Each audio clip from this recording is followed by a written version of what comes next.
We're going long distance on the show this time around. So let's get it on.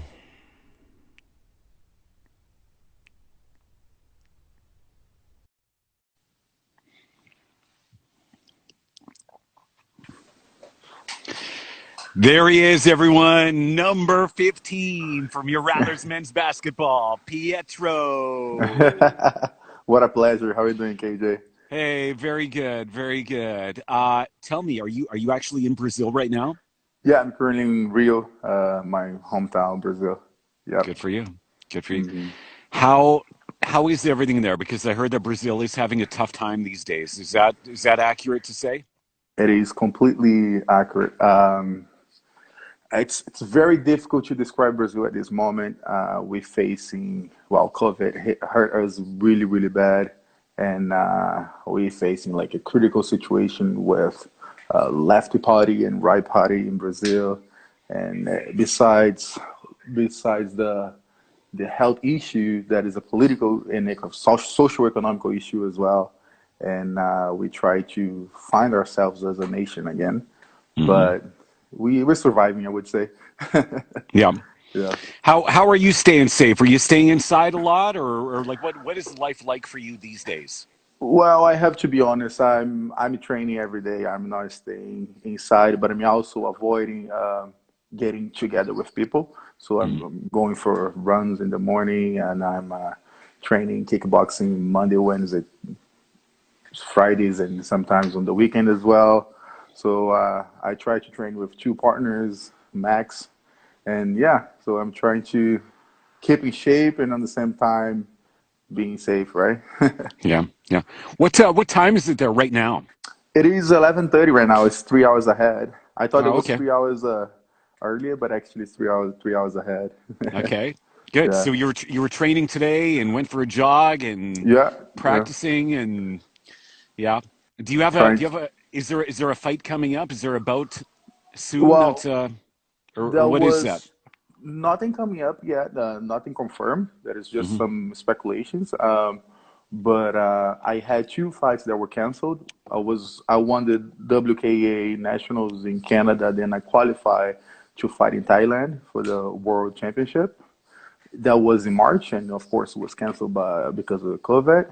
And then I had the North American title in Florida on May 16th. That was also canceled. So now I'm kind of waiting to see where I'm going for now.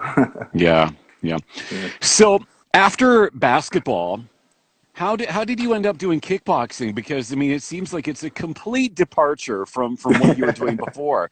And I know a lot of us, when we heard that that's what you were doing, we were like, "Oh my God, I pity the fool who gets in the ring with that guy." Right. Well, that was actually Guy and I. We sat down and we were like, "Where are we going right now? What are we gonna do in our lives?" Right? Hmm. And then I kind of brought up the idea. Said, "Guy, let's try out kickboxing. Let's check it up the gyms here in town." And while I was working at restoration company back in the days, and Guy was working for Enterprise, the rental vehicle company. Yeah. Then we were like, we have enough free time to join another sport. Let's try out something new. And then that's what we did.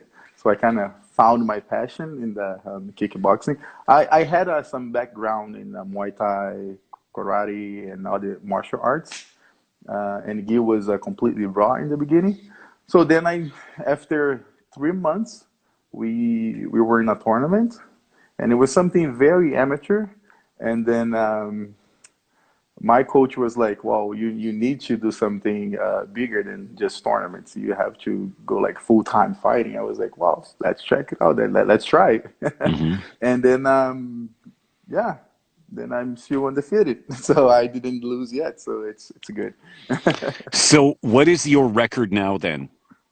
I have six official fights on the World Kickboxing Association Hmm. and one tournament, so seven Okay. official. Yeah, And and and have you ever come close to losing?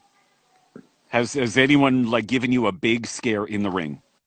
oh yeah, guys for sure. Like because heavyweights, right? We're talking about like guys that care. I'm not at this moment 270 to 75 pounds. So I fought guys that were pretty close to 300 pounds. So yeah, and they hurt me pretty bad, but never. I have like now since I stopped playing basketball, I have a broken foot. I have broken nose. You probably can see that my nose is kind of deviating to the right side here. Okay. uh, and but not really. I never thought I was going to lose. I faced some scary moments inside the ring for sure, but never thought about losing. No, I never thought that I was going to lose. Yep. Right? Mm. Now, for somebody with your size and your frame, is it difficult finding anyone to fight with in your weight class? I mean, there can't be very many in the world, really, is there? Yeah, it is difficult to find opponents for sure, Yep. but when we find them, they usually very strong. Yep. So I have So, I have a buddy in Medicine Hat, Jerry Kilcan. He's like my mentor, my trainer. Of course, with Saka Kickboxing, the whole community that helps me a lot. But he's about 6'4", 6'5", and okay. also my weight. So yeah, Wow. Wow. yeah. So tell me this. Is MMA a possibility in the future for you? What do you think? Near future, yes. I'm actually training him for MMA now. The offers that I'm getting down here in Brazil, which I'm training with the one of the biggest MMA community in the whole, not only in Brazil but in the whole world, Hmm. and they only fight MMA. And the guys that offered me to be part of this team, they said you have to learn the ground game, and that's where I'm going right now.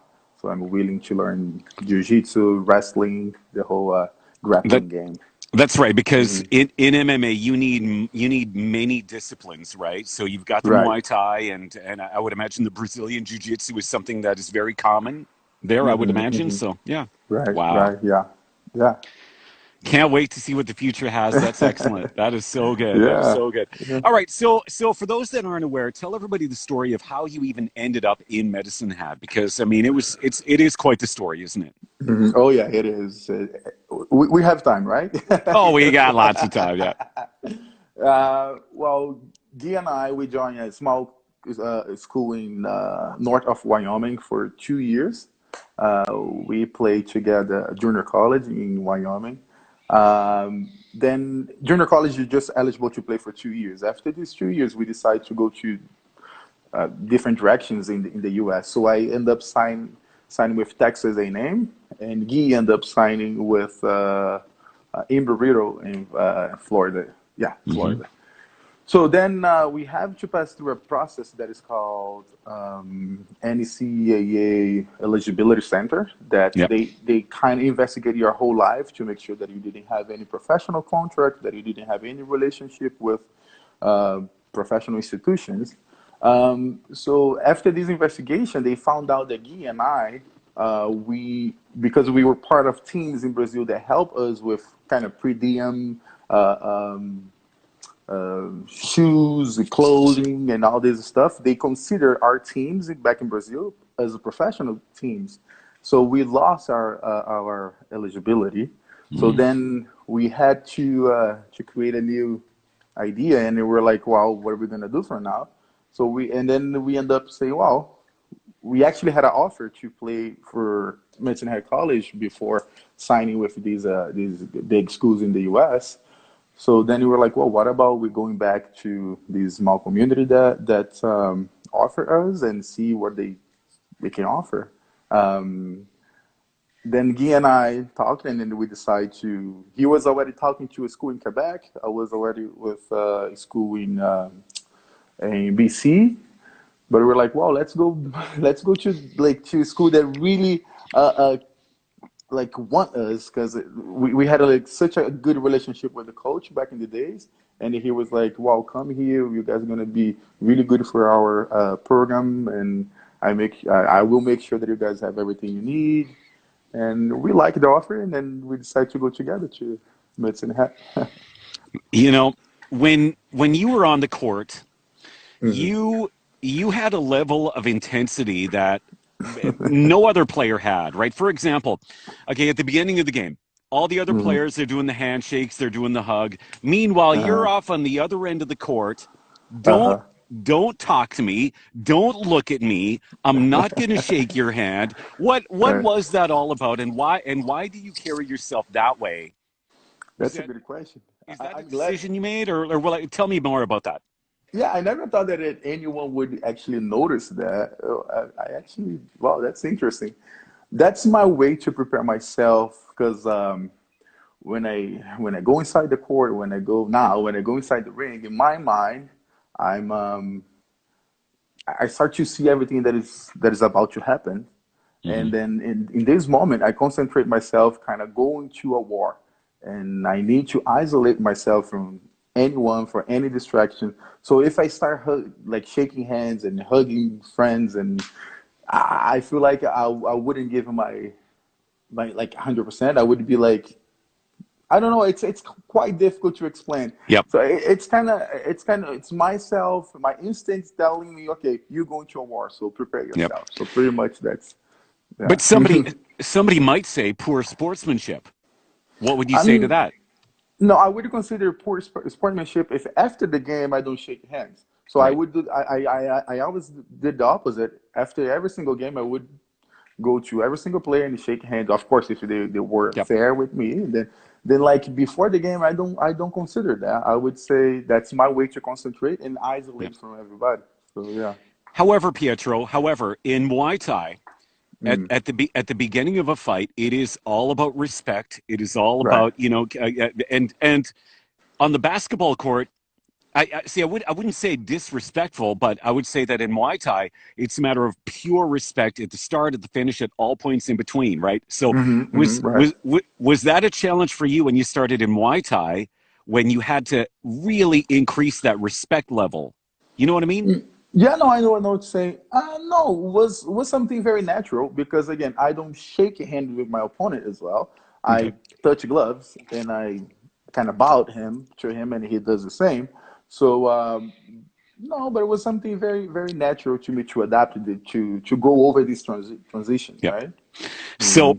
in the ACAC, I think it is probably safe to say that during your at least the last couple of years, you might have been one of the most despised players in the league. I think like you were not a popular guy. I mean, people hated to play against you because you were True. tough to defend against. You know, Hmm. like you had a size that very few players in the league did.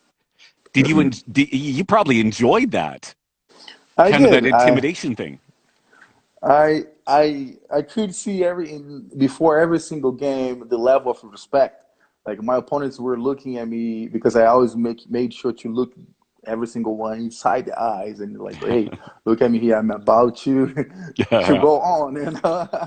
If you Yeah. stop in front of me, I'm gonna drag you all over the place. But that was my mentality. Again, I was being respectful to everybody. I was being like people kind of misunderstood most of the time my personality with things that I was capable of doing. Right? I never disrespect anybody. I was ready to go to a war, but I never like threw a elbow in purpose. I never punch anyone in the face. That's not me at all. No. But I was like, okay, if you want to fight, let's do that inside the ring. Let's do it in a place that is supposed Yeah. to be doing that. But yeah, I could see that level of respect, and again, the same respect that I was given, I was getting back as well. So that's how I felt throughout my basketball career, playing for Yeah. ACAC and for the Rattlers. Yeah. Yeah. What are some of the fondest memories you have of playing as a Rattler? I mean, you Well, went to so the many playoffs. You went to the playoffs every year. How every many year. Yeah. how many players can say that? Not very many, right? So Right. you managed a level of success that very few have ever achieved. That's right. Do I need to name only? I mean, to tell you only one story? I have so many like good memories. I don't know. Winning against the yeah, winning the semifinals on my second year, 2016, against Keanu College. We had so much fun. We were Hmm. like laughing the whole game. We knew we were going to. I'm sorry about my expression. We're going to destroy them. Yeah. That's where we're like, and the guys on the other side, they were like so mean, and they were like willing to get in a fight with us, and we were like so focused. We're like, you can say whatever you want. We're going to destroy you without punching you. We're going to destroy you with with the basketball. So Yeah. that semifinal was memorable, and then the final. I think Guy mentioned that when he talked to you. The final was that game that we lost by 1 point, and that day was I lost five free throws in the last 2 minutes, so I take that one. That was my mistake. My all my teammates know that. Yeah, Yeah, yeah, you know what? I completely forgot about that, but now I remember yeah, that. yeah. That that must have been a tough night for a few I hours after the game, hey? not only for that night. Like I still waking up some days thinking about the game nowadays. Like Yep. 2020, 4 years and a half after the game. Sometimes I wake up and I was like, "What if?" And that's the worst feeling that we can have, Hmm. because I mean, I was like, "I'm gonna give everything." So I will leave the court. I will leave the school. I will leave my family with that feeling that I did everything I was supposed to do or was capable of doing, right? But now the what if is just like something that kills me inside. So yeah, I still remember the game nowadays. Yeah, that was L- on me. looking back in hindsight, what would you have done? Would you have practiced those free throws more? Would you have made sure that you You know threw a what? few hundred of those in the week leading up to the game, or what would you say? Maybe yeah, maybe training a little bit more for sure. But I was always a guy that dedicated myself to the best I could be. I had Hmm. so many injuries that I played with. I had so many pains through inside of myself that I kind of, that went through it. But I don't know, like, and I remember that the free throws, like, it was kind of pretty much going inside the rim and coming out, inside and coming out. It was just like something pulling out the ball. It was not that I was missing because I was scared or because I felt the pressure. Not at all. It was just because the ball wasn't going in. Yep. I don't know. I don't know what I. Yeah. And that team was so entertaining to watch. Every player combination, like and it seemed like you guys genuinely loved each other, like brothers. We did. Everybody on that Yeah. entire team. Yeah. Brotherhood for life. That's what we said. We had so much fun together. We had a good chemistry.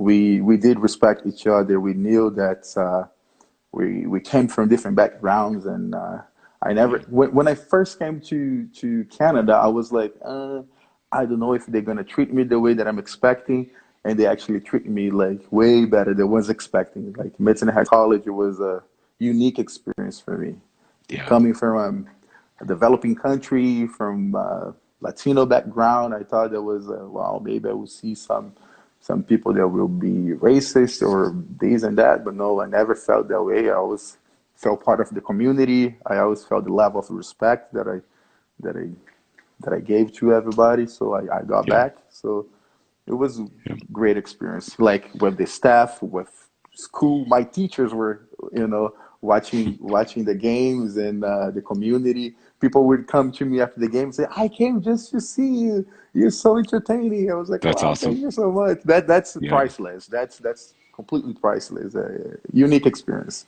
Yeah. Good Yeah. for you. So, Pietro, whenever we get anyone on here, we always do a show and tell segment. So, I want you to look around you in the room right now and find something that's got like a deep personal meaning to you and tell us the story about it. So, look around you right now and It, find it, something. at this moment, I'm not in my house. I'm at Oh, my you're not? girlfriend's house. Yeah, I'm at Ah, my okay. girlfriend's house. So I all my medals are it's at my mom's house, right? So Okay. I don't have anything here right No now. problem. No problem at all. Yeah. So, what is your entrance music when you fight? What do you got? Oh, What do you play? I did Brazilian funk, which is like it comes from the hood in Brazil. I had that style, and then I also had Metallica, Nothing Else Matters, which is one of my Nice. favorite songs. Yeah, it's so calm and so slow, and yeah, it helps me to concentrate. Yeah, You helps me bet. to go to the war. I see Yeah. Mitch Bach. Mitch Bach says, sending love to you from Saskatoon, Pietro. It is so nice to hear Oh, from you, Mitch. brother. Yeah, We he's got a lot. Yeah, we got a lot of great comments there. So that's awesome. yeah, nice. Mitch is such Uh, a nice guy. Yeah, we had so many interviews together. Yeah, that is great. All right, my friend. Well, we got to wrap it up here, but it has been great Mhm. talking with you. What are the plans? You are planning on coming back to Medicine Hat at some point, I would imagine. Yeah, yeah. Wow. Now it's everything confused and very difficult to plan my life at this moment. Hmm. Well, the border's still closed. I have no idea when it's going to reopen. My girlfriend, she really liked the idea of moving to Canada. We're living together, so I think that's going to be the goal in the next year. So probably 2021. Yeah, Excellent. I don't see anything coming up like this year, and I want to fight in Brazil and probably in Europe before moving back to Canada. So yeah, Good. I will Good. see Good. where life is gonna take me. Good. Well, my friend, it has been so great talking to you and getting reconnected and hearing all these great stories. And of course, you always have a spot in Rattler folklore, being a part of those amazing teams a few years ago. We'll never forget you, my friend. That was my pleasure. Thank you so much for bringing these memories, and you guys are inside my heart. Every single day I think about you, and it's a pleasure talking to you, KJ. All right. Stay safe and all the best. We're sending our thoughts and prayers to everybody in Brazil right now. Thank you so much. All right. I Take care. appreciate it. You All right. too. Bye bye. There he goes, number 15, Pietro of the Medicine Hat College Rattlers men's basketball team. Such incredible success for all those years and just amazing basketball teams to watch. So there you go. Guys, I hope you enjoyed it. Whether you're watching live or on the replay on YouTube, it is so good to have you along. I think we've got another one tomorrow. I don't even know who we're going to be talking to tomorrow. Patrick is setting all of that up, but we will see you right here again tomorrow evening. And student athletes, we would love to get you on here. So reach out to Patrick, let him know that you're game, you're good, you'd love to do this, and we'll bring you on here and we'll share some stories and have a good time. All right. Till next time. Thank you guys. Have a good night. And thanks to Pietro again for joining us today. See ya.